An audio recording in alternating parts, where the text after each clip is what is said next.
Son parcours illustre parfaitement le leadership, l'impact et surtout l'engagement au service de la communauté.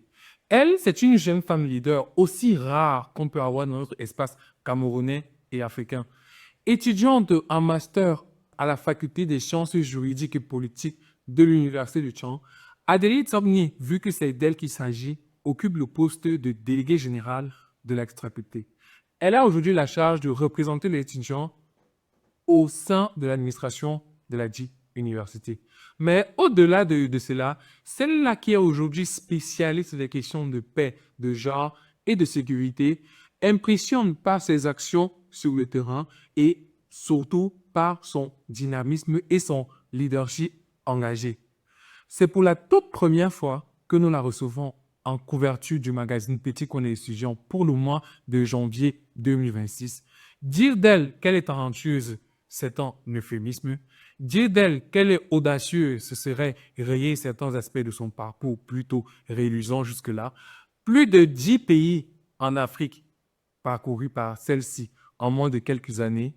Elle est exactement le profil atypique d'étudiant que nous souhaitons mettre en avant dans cette édition spéciale du magazine Petit Courrier étudiant, reprise 2026. Alors, très chers internautes, très chers étudiants, très chers amoureux d'art et de culture camerounaise, voici pour vous en exclusivité un échange avec Adeline Togni. Bonjour Adeline.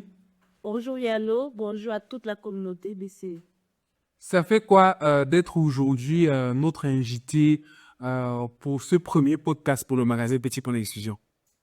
Alors, c'est une CND parce que le magazine Petit Poil de l'étudiant est un magazine que je suis beaucoup et que j'admire d'ailleurs les activités que vous menez en tant que peut-être directeur ou fondateur de ce groupe. Et c'est un plaisir pour moi de paraître en premier plan et d'être reçu dans ce premier podcast de 2026. Alors, nous sommes encore une fois de plus heureux de recevoir un profil comme le vôtre. Vous êtes étudiante, mais également leader engagé.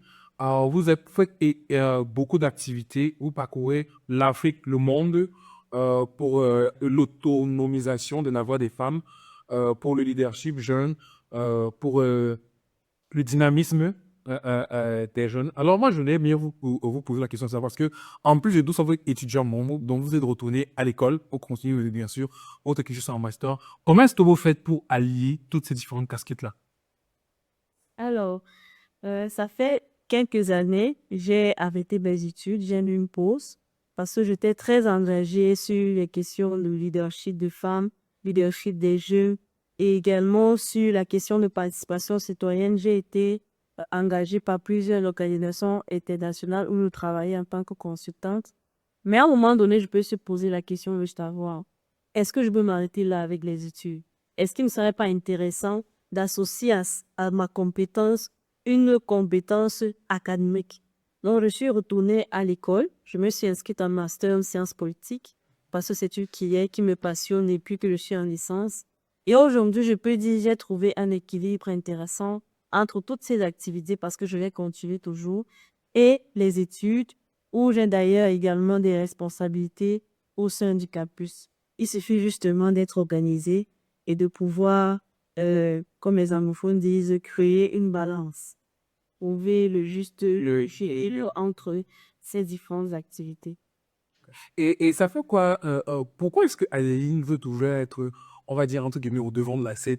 Parce que vous auriez pu être une étudiante qui vient au campus et suit ses cours, mais vous avez décidé d'être pas uniquement le délégué de votre faculté, mais également le délégué général. Parce qu'aujourd'hui, c'est vous qui avez la charge de la représentation des étudiants auprès du corps administratif de l'université. Pourquoi ce choix? Alors, en général, j'aime observer, j'aime regarder, mais j'aime également écrire une histoire. Mon parcours, si vous le regardez bien, vous allez constater qu'à chaque fois, vous allez voir, je suis la première femme à telle poste, telle position. Je me suis toujours posé la question de savoir pourquoi il n'y a pas de femme à cette position. Pourquoi il n'y a pas de femme à telle ou telle position. Peut-être parce qu'on n'a jamais eu d'exemple. Peut-être parce qu'on n'a pas encore vu une personne courageuse qui a pris sur elle de commencer afin de pouvoir inspirer les autres. Et je me suis dit, je serai cette personne. À chaque fois où je vois une position où il n'y a pas encore de femme et que j'ai la possibilité d'y aller, j'y vais parce que je veux que les autres comprennent qu'elles peuvent également y aller. Quand je suis arrivée en master sciences politiques, je me suis rendu compte qu'il n'y avait jamais eu le délégué général à la faculté des droits et sciences politiques de l'Université de Tchad. Je me suis demandé pourquoi. Parce que ça fait en moyenne 15 ans que les délégués généraux existent au sein de l'université. Et dans cette faculté, précisément, il n'y a pas encore eu de femmes. Et d'ailleurs, c'est une généralité parce que à l'université de Tchad, il n'y a que la faculté de médecine qui a déjà eu à avoir des délégués généraux femmes et elles ont assez fait leur code. Je me suis dit, il faut pas qu'on fasse la même chose dans notre faculté et inciter les autres facultés à promouvoir et encourager. Parce qu'imaginez, nous, si on fait 30 ans et qu'on n'a pas de femmes déléguées généraux de faculté, est-ce que vous pensez qu'au niveau des prises de décision, un peu plus global, il y aura des femmes? Donc, ça commence dans ces petits milieux de prise de décision où les femmes sont déjà absentes et ça sera tout simplement naturel de voir qu'on n'a pas on n'a pas de président de conseils régionaux femmes, on n'a pas de gouverneur femmes. C'est parce que justement dans les Et puis la base, depuis la base, il n'y a pas de femmes. Donc je me suis dit, il faut réécrire l'histoire, il faut changer les choses. Et s'il faut que je passe ça, exemple, pour montrer aux autres que je suis prête à le faire. Et je me suis lancée. On a mené une campagne pas très facile, mais on a gagné. au-delà du simple fait d'être uniquement une femme qui est aujourd'hui un délégué général et qui représente les étudiants auprès de l'administration, quel est le contenu de votre programme en tant que délégué général? Qu'est-ce que vous comptez concrètement faire? Quel est le message principal de votre mandat? Alors, quand je dis il faut écrire l'histoire, il faut que les femmes fassent, ce n'est pas le seul argument qui nous emmène à vouloir prendre le poste de leadership, parce que si vous prenez un poste de leadership juste parce que vous êtes une femme et que vous n'avez rien à proposer, c'est un danger, c'est un problème. Donc, au-delà de ça, en tant que délégué élu, j'ai un programme, en fait, un programme consensuel de mon équipe qui est axé sur 3 points. Le premier, c'est participer à la gouvernance et au métier des infrastructures du campus, déjà au sein de ma faculté, également dans l'université globalement, parce qu'en plus de représenter cette faculté, je représente également l'ensemble de la communauté estudiantine auprès de l'administration. Et le prochain point, c'est promouvoir le leadership universitaire, le leadership estudiantin, le leadership jeune, parce que je ne suis pas là seulement pour dire les femmes en avant et le reste derrière, non. Nous sommes là pour créer une dynamique collective, comme le recteur lui-même me dit, créer une dynamique collective dans laquelle les jeunes participent, les étudiants participent, où ils ne sont pas seulement consultés, mais où ils sont vraiment au centre acteur des prises de décision. Ça va se faire à travers des formations que nous allons mener, à travers les opportunités que nous allons offrir aux étudiants. Et en troisième lieu, mon plan d'action et celui de mon équipe est axé sur la création des opportunités d'emploi et de stage pour les étudiants. Et nous avons d'ailleurs commencé les négociations avec un ensemble de partenaires qui va nous permettre d'avoir assez d'opportunités. Nous allons affiner les étudiants en différents stages et différentes dynamiques d'emploi parce que après, chacun qui va à l'école essaie pour sortir avec une expérience qui va permettre d'être compétitif sur le marché de l'emploi. Donc voilà, en résumé en 3 points, les axes que nous allons réaliser pendant cette année. Ok, vous faites bien de nous présenter vos différents axes. Ma prochaine question est de savoir, au vu du monde aujourd'hui, le numérique qui est de plus en plus présent, l'intelligence artificielle qui n'a pas fait que demander sa place, qui les pose carrément aujourd'hui, et les nombreux défis qui sont ceux de la vie universitaire aujourd'hui au Cameroun. Comment est-ce que vous comptez intégrer ces nouveaux outils-là, voilà, pour pouvoir proposer ou alors pour pouvoir bétonner votre programme, parlant par exemple que de l'intelligence artificielle, parce que aujourd'hui, l'IA remet tout en question.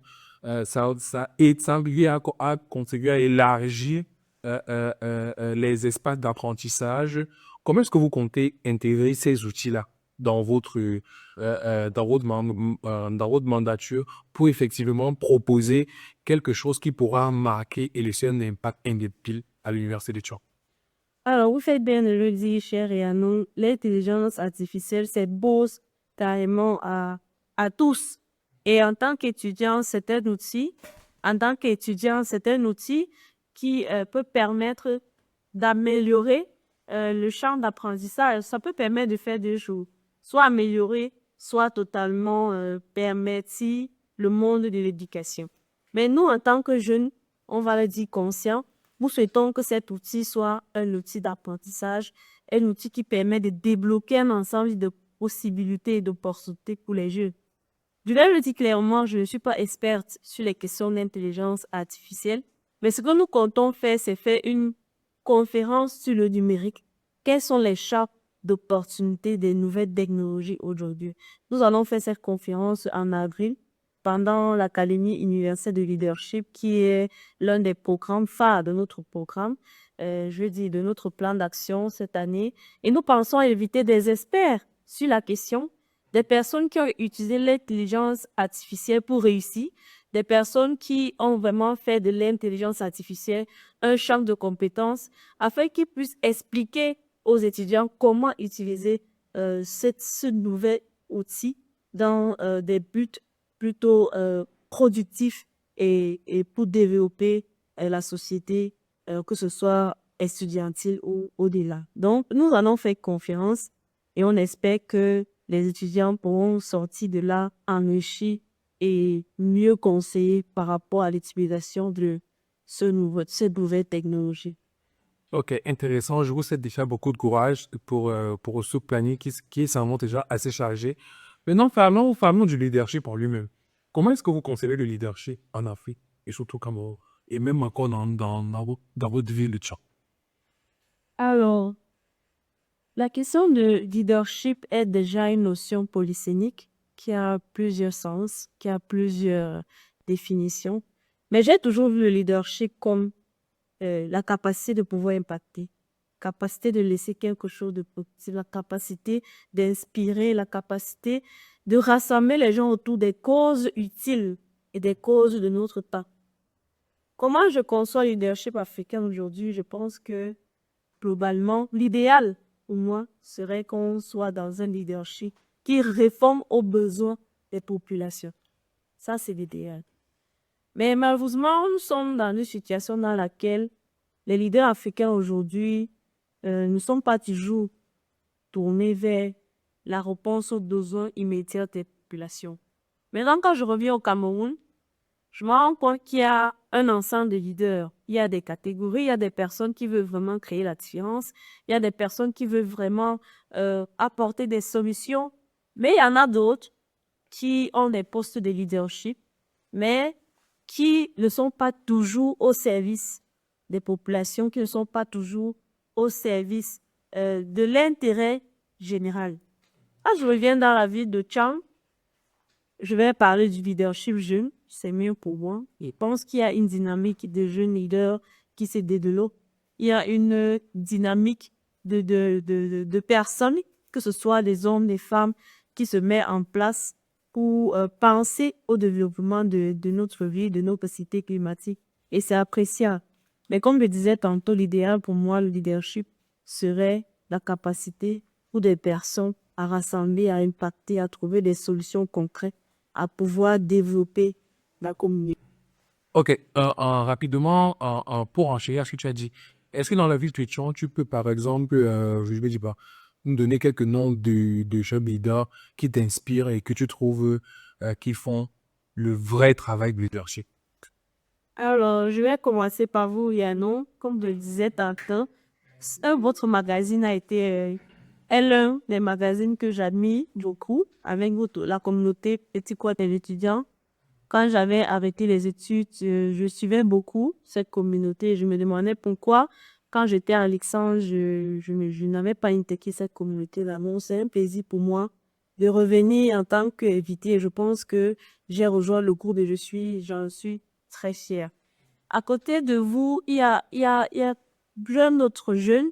Il y a des personnes que j'admire leur courage, j'admire le travail qu'ils font au quotidien et j'admire surtout leur résilience. Je vais commencer par exemple par le maire Nantou Toukan, qui est l'un des architectes de la ville, une figure qu'on ne connaît pas aujourd'hui. Je vais poursuivre avec le conseil municipal, monsieur Malik, docteur Malik Momicha, qui travaille actuellement au rectorat, une des sélections. Je vais continuer avec le président de la NUSEC centrale. C'est un jeune avec qui nous avons beaucoup travaillé pendant cette période de campagne, monsieur Tenken Pamonzo, donc ici c'est mot. Je vais poursuivre avec une femme que je ne vois plus beaucoup, mais dont j'ai beaucoup apprécié le travail, Kelly Yenji, l'auteur. Donc, je profite pour lui adresser un coucou et pour lui dire on a besoin d'elle, qu'elle puisse revenir si elle le peut. Je vais continuer avec les maires d'Avouquin. Il y en a tellement de jeunes, des femmes qui travaillent, des femmes qui inspirent. Pourquoi pas dire à l'ensemble des délégués généraux des facultés de l'Université du Chance de son leader. Ensuite, pourquoi pas, si on veut revenir dans le domaine de la photographie, salut au passage l'État Studio qui nous reçoit aujourd'hui. Et puis, je continuer avec les autres jeunes, les autres personnes qui travaillent, ils font de l'activité. C'est intéressant, c'est magnifique. En tout cas, je pense que Chang, c'est une cité du savoir qui recoche à l'un des leaders exceptionnels. Ok, maintenant, sortons un petit peu un peu de ta vie sur le campus et avant maintenant de ta vie hors du campus. Tu as déjà visité plus de 10 pays d'Afrique en juste quelques années. C'est assez rare parce que le voyage en Afrique est toujours perçu comme un signe de réussite. Surtout bien très souvent, les gens l'habitude, lorsque tu prends l'avion, c'est bon, tu es parti, tu ne reviens plus. Mais toi, tu vas, tu reviens. Euh, euh, quelles sont les raisons, premièrement, de ces voyages-là? Qu'est-ce que tu as appris et qu'est-ce que tu peux dire aux autres jeunes concernant cette forte mobilité-là? Non seulement à travers l'accueil, mais également à travers le pays. Parce que si je ne me trompe pas, tu as avec les dirigeants du Cameroun. Tout à fait. Et quand vous étiez en train de parler, je me rappelais de ce post que j'ai fait une fois de mon retour à Addis Abeba pour la deuxième fois. J'ai fait un post sur Facebook où je disais, je n'ai jamais payé un billet d'avion de ma poche, mais j'ai déjà fait plus de 10 pays. Et à chaque fois quand je voyage et que je reviens, même mes propres parents me demandent pourquoi est-ce que tu ne restes pas une fois, pourquoi est-ce que tu ne profites pas, tu continues peut-être pour aller au Canada, pour aller en Belgique. Et un peu c'est tout vous dit. Moi, j'aime le Cameroun. J'aime le Cameroun et je me dis que j'ai beaucoup à apporter. Je me pose pas généralement la question qu'est-ce que le Cameroun fait pour moi, mais je me demande qu'est-ce que je peux bien faire pour le Cameroun, qu'est-ce que je peux bien faire pour mon pays, pour ma communauté, pour la vie dans laquelle je suis. Et je me dis, je dois rester pour travailler avec des jeunes, pour peut-être créer une dynamique, pour peut-être montrer un exemple concret et je reste. Maintenant, les raisons pour lesquelles je voyage généralement, c'est par rapport à la compétence que j'ai. Comme je vous ai dit, je travaille sur les questions de genre, justice sociale, paix et sécurité, leadership et participation citoyenne. Et en général, je suis invitée pour apporter mon expérience ou apporter mon expertise par rapport à une activité donnée. Ça peut être une conférence, ça peut être une formation, ça peut être un colloque, ça peut être une réunion de consultation. Et aussi, ça peut être une formation, comme je le dis, que je reçois. Parfois, je voyage parce que je m'en vais me faire former pour mieux être outillée. Et comme vous avez dit, j'ai d'abord fait le tour du Cameroun. Avant de voyager pour la première fois, j'avais d'abord réussi à faire le tour du Cameroun 2 fois. C'est-à-dire aller dans les 10 régions et revenir dans ces 10 régions, mais dans les départements différents. Après ça, et des opportunités de l'extérieur sont venues des peines. Je n'ai jamais trop forcé, je n'ai jamais payé moi-même billet d'avion pour aller voyager. Ce sont généralement des imputations, ce sont des opportunités auxquelles de postuler parce qu'il y en a tellement en ligne et que les gens ne savent pas. Celui me dit, vous avez tellement d'opportunités. Pour postuler, si vous allez bien postuler, on vous retient et puis on prend en charge pour votre voyage, vous pouvez partir faire votre expérience et rentrer. C'est un plaisir pour moi de nous raconter aujourd'hui parce que la première fois que j'ai voyagé, j'allais à Addis Abeba. C'était une recommandation d'un mentor et que je vais appeler ici Madame Dina Nedze. Elle était la résidente, la représentante résidente de la Fondation Friedrich Ebert, c'est une fondation allemande au Cameroun qui va à Yaoundé. Elle m'avait recommandé en 2020 pour un programme. Et j'étais triste, premièrement, parce que je me disais, OK, on m'a recommandé comme ça. Qui m'a recommandé quand elle ne sera plus là? Je pensais que c'était un début, mais juste, je me demandais comment si j'allais faire pour voyager. Je n'ai pas d'argent pour payer le billet d'avion et je ne sais pas comment je vais faire pour un jour comprendre l'avion un jour. Mais le travail est resté, la même dynamique, le même état d'esprit est resté. Les autres opportunités sont arrivées. Donc, je ne peux qu'encourager les jeunes aujourd'hui de croire en eux et de commencer petit. Vous êtes à Tchang. Si vous voulez voyager, vous êtes à Tchang. Commencez à faire des petites expériences à Yaoundé, à Douala, même dans le département, à Sanchou. S'il y a des petites activités, commencez à se dire, justement, éclaircez voir ça. Parfois, vous allez devoir payer votre transport pour partir, après revenir. C'est au fur et à mesure que vous aurez peut-être une petite compétence que vous serez sollicité pour pouvoir avoir des expériences ailleurs. Ok. C'est très riche et intéressant en votre parcours, toujours dans la même lancée. Vous êtes également engagé dans un leadership orienté vers la communauté. Parce que vous nous intéressez aux questions du besoin effectivement de la communauté. Et quand on parle, je voudrais qu'on aborde votre participation, ou alors, oui, voilà, c'est mieux de le dire ainsi, votre participation aux élections présidentielles. On vous a vu sur le terrain dans la sensibilisation pour que les gens aillent s'inscrire et retirer les cartes électorales. Vous avez mené plusieurs initiatives dessus. Et vous qui êtes experte dans les questions de paix et de sécurité, sans ignorer les cas de violence, on va dire, extraits dont la ville de Tchon a été témoin, qui a fait parler du monde entier. Quel commentaire pouvez-vous faire de cette situation? Alors, comme vous l'avez dit, pendant les élections présidentielles du 12 octobre 2025, avant et après, justement, nous sommes restés des acteurs clés dans la participation pré, pendant et post-électorale. Donc, avant les élections, nous étions très, très engagés avec Elecam dans les inscriptions sur les listes électorales. Ça, c'est premièrement parce que nous sommes leaders dans la main noire d'un projet appelé Together for Cameroun. Notre organisation coordonne ce projet dans la main noire et nous travaillons à l'inscription avec Elecam sur l'inscription et le retrait des cartes des populations. Pendant l'élection, nous étions là. Nous avons surveillé les élections. Nous étions dans les bureaux de vote pour surveiller et pour accompagner également Elecam dans cette ligne de tâches.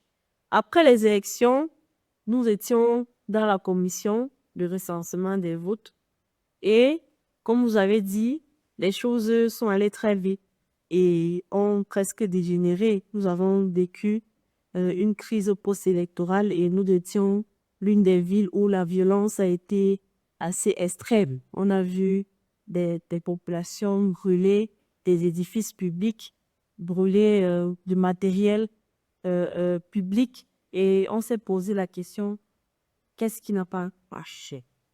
Mais je me dis personnellement, ça c'est mon avis, que nous avons eu affaire à une population qui était frustrée, une population qui est sortie aller voter massivement et une population qui a eu le sentiment que son vote n'a pas été pris en compte ou alors que sa volonté exprimée légitimement et légalement dans les urnes serait bafouée.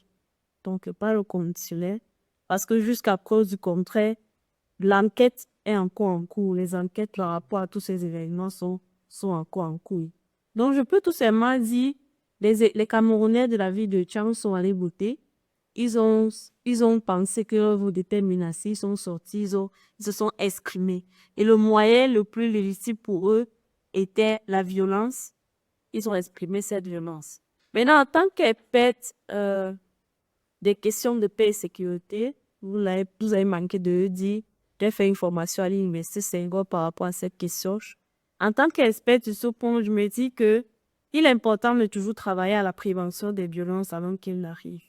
Il est important de travailler pour prévenir, que j'entends que tout à fait, prévenir vaut mieux que guérir, vous faites bien de me mentionner.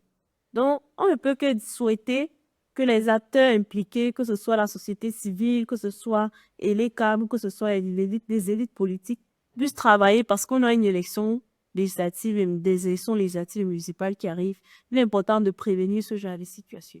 Et la prévention, c'est pas la formation, c'est pas la sensibilisation et c'est pas les communications des bonnes informations. Parce que les choses dégénèrent également parce qu'il y a eu manque d'informations. Il y a eu manque de bonnes informations et beaucoup de rumeurs sont sorties et je pense que c'est de là que les violences ont commencé. Donc voilà ce que je peux dire de cette situation. Je ne peux que souhaiter que ça ne se reproduise plus dans notre vie parce qu'actuellement nous sommes des premières victimes puisque si les édifices publics ne fonctionnent plus, c'est nous-mêmes qui sommes en tête. Alors, vous avez tantôt évoqué les élections législatives et municipales qui arrivent très bientôt. Comment est-ce que vous, à votre niveau, qu'est-ce que vous faites concrètement pour préparer ces élections-là? Nous restons dans la logique de participation parce que récemment, j'ai également fait l'autre course en disant si on ne participe pas, on perd. Donc, s'abstenir, c'est déjà perdre. Donc, si un jeune aujourd'hui se dit ah, la dernière fois j'ai voté, ça n'a servi à rien, ça n'a rien donné, après, je l'ai pour mon vote, etc. Et que je n'ai pu participer, ça, c'est déjà perdre d'emblée. Ça veut dire que quoi qu'il va se passer pendant la prochaine élection, cette personne qui va se dire comme ça ne sera plus concernée. Peu importe si c'est positif ou négatif, il sera plus concerné, il sera absent. Et être absent, c'est perdre officiellement. Donc, je préfère rester dans la participation et encourager les uns et les autres à rester dans la participation. Récemment, nous avons lancé notre campagne de sensibilisation avec Elitab. Nous restons dans une logique d'être républicain et faire avec les institutions, faire avec ce que la loi nous permet de faire. Et nous nous sommes dit, voilà, on reprend le travail, on reprend le service et on reprend l'éducation, on reprend la communication, on sent la sensibilisation parce que c'est ce qu'on doit faire, c'est la logique. Maintenant, on reprend, mais avec Le second du... ça, justement, dans les prix, le contexte dans lequel on est actuellement. Les inscriptions ne peuvent plus se faire dans le même contexte qu'on a fait avant au 12 octobre. Donc, il faut savoir qu'on est dans une situation où il y a un passif, il y a un patrimoine collectif, il y a un ensemble de mémoire. Donc, en faisant la sensibilisation, chaque acteur de sensibilisation fait un peu ici, c'est la société civile ou les partis politiques. On doit comprendre qu'il y a une psychose sociale qui est déjà installée et il faut un nouveau langage pour les inscriptions et il faut un niveau mental. Parce que vous allez voir, vous allez commencer les inscriptions, on va vous insulter. Hein. On va vous dire, vous êtes des traîtres, on va vous dire, les canons, on va vous dire, ça n'a rien donné, on va vous dire, c'est même vous qui volez les vôtres, même vous qui aidez ces gens. Donc, il faut pouvoir comprendre cette situation et adopter un langage, je veux dire, neutre, qui va moi de permettre de sensibiliser la maman qui est au quartier, qui n'a pas peut-être toutes des informations par rapport à tout ce qui s'est passé pendant l'élection présidentielle et qui va pouvoir être encore remotivée à aller voter pour les prochaines élections. Donc voilà ce que nous faisons et nous encourageons tous les jeunes à participer, que ce soit aux inscriptions, mais aussi à être candidat. Pourquoi pas? Parce qu'une élection législative et municipale qui arrive, il faudrait que on soit pas seulement ceux qui inscrivent les gens sur les listes électorales, qu'on soit également des candidats si on peut, et qu'on soit également ceux-là qui peut-être accompagnent les candidats dans la mesure du possible. Ok. C'est vraiment intéressant tout ce, je vais dire quoi. Euh, votre parcours, vous avez à la fois un pied dans le campus, un pied sur le terrain, dans le business, entre guillemets, si on m'a dit comme ça.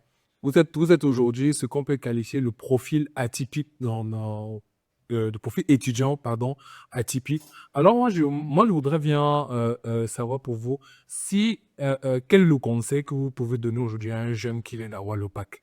Comment est-ce qu'il va se comporter? Est-ce qu'il faut aller à l'école et se focaliser uniquement sur l'école? Est-ce qu'il faut quitter l'école, se focaliser uniquement sur le business? Quelle est la formule qui, pour vous, est idéale? Alors, Oriano, si je n'avais pas ces 4 ans, euh, ayant mis un arrêt sur les études, j'aurais peut-être donné un mauvais conseil ou alors j'aurais donné un conseil qui sera jugé euh, de pas adapté. Mais ayant fait une pause sur les études et étant revenu, je peux mieux comprendre la différence entre quelqu'un qui a fréquenté et quelqu'un qui a arrêté les études. Alors, Adeline, toi qui es aujourd'hui, qui patauge très bien, un pied dans le campus, un pied euh, sur le terrain, on va dire dans le business, entre guillemets, tu es carrément, je sais qu'on te qualifier de profil étudiant atypique parce que tu n'es pas uniquement focus sur l'école. Si un jeune bachelier à qui tu devrais donner le conseil concernant l'orientation ou alors la démarche à suivre une fois qu'on a son baccalauréat, que lui conseillerais-tu d'uniquement aller à l'école et de se focus on est sur l'école, de laisser l'école d'aller faire le business parce que c'est une question qui revient aujourd'hui. Les parents ne sont principalement concernés au vu je dis quoi, du nombre assez effrayant de diplômés qui terminent les études mais ne parviennent pas à s'insérer professionnellement dans la société. C'est une question qui est juste derrière, qui est aujourd'hui au centre des débats. Alors, avec une expérience comme la tienne, que dirais-tu? Alors, réellement, si je n'avais pas mis un arrêt sur mes études à un moment donné de ma vie, je pense que j'aurais donné une réponse pas vraiment adaptée au contexte. Mais ayant fait 4 ans sans fréquenter, même si je travaillais et que j'ai décidé de revenir, je peux dire que la réponse que je vais donner va prendre en compte toutes mes situations. Donc, pour un jeune qui vient d'avoir son baccalauréat, je le conseillerais premièrement de s'inscrire dans une université, qu'elle soit publique ou privée, dans une filière de son choix. Le précis vient de son choix à lui. Parce que vous allez voir très souvent des personnes qui font des filières recommandées par leurs parents, Exigé, mais exigées par les parents. Si le parent sait très bien quelle est la suite qu'il va proposer à son enfant, moi, je n'ai aucun problème. Mais s'il y a un flou, il est important que ce soit l'enfant qui choisisse la filière et qui choisisse une filière qu'il va aimer faire. Ça, c'est premièrement.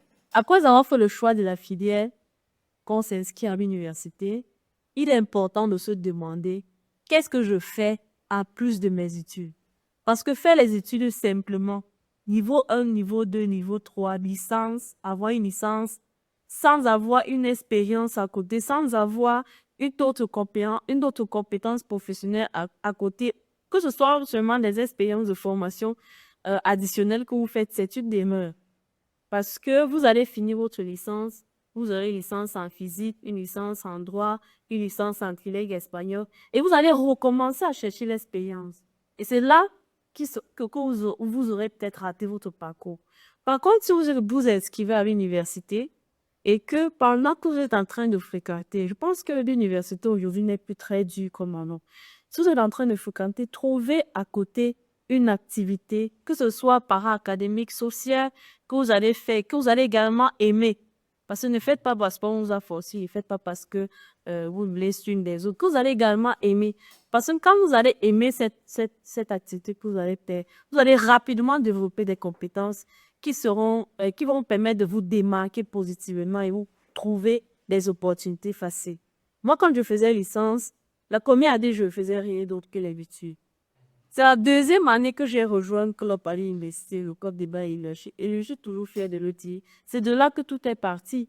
C'est de là que j'ai appris un ensemble de choses et c'est de là que j'ai même trouvé ma passion, ma vocation. Et c'est par là que j'ai eu l'ensemble des opportunités qui m'ont permis d'être ce que je suis aujourd'hui. Et dans les universités, il y a tellement de clubs dans tous les domaines.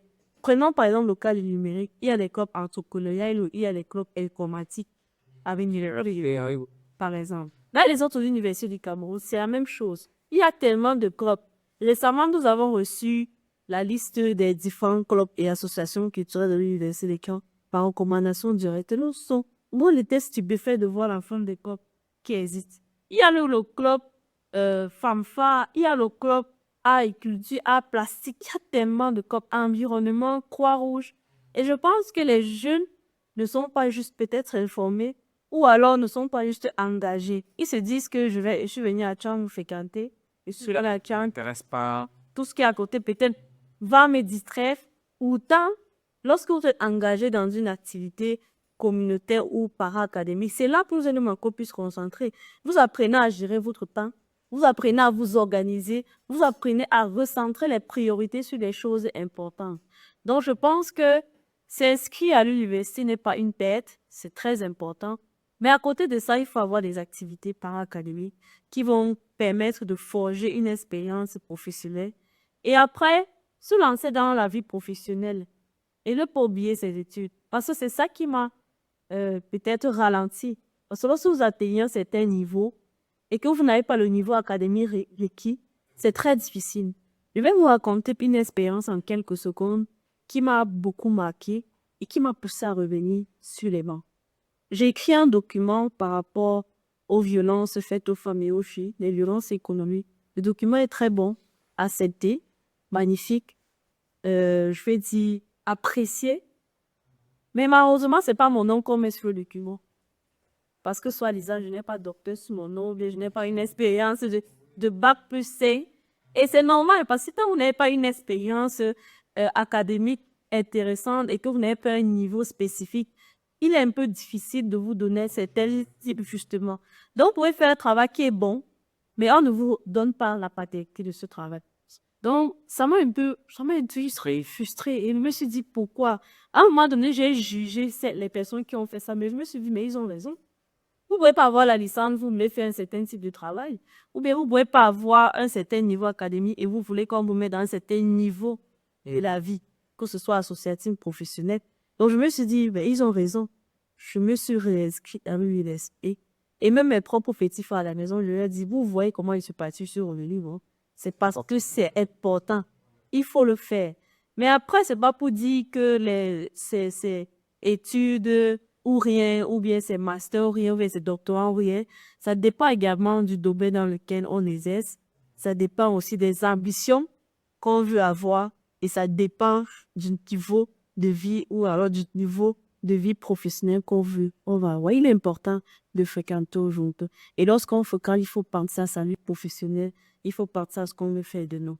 Donc, c'est bien de dire, voilà, j'admets une personne, mais il faut aussi voir les sacrifices que la personne a pu faire. Explique tout cela. La discipline et tout ça, on parle. Ok.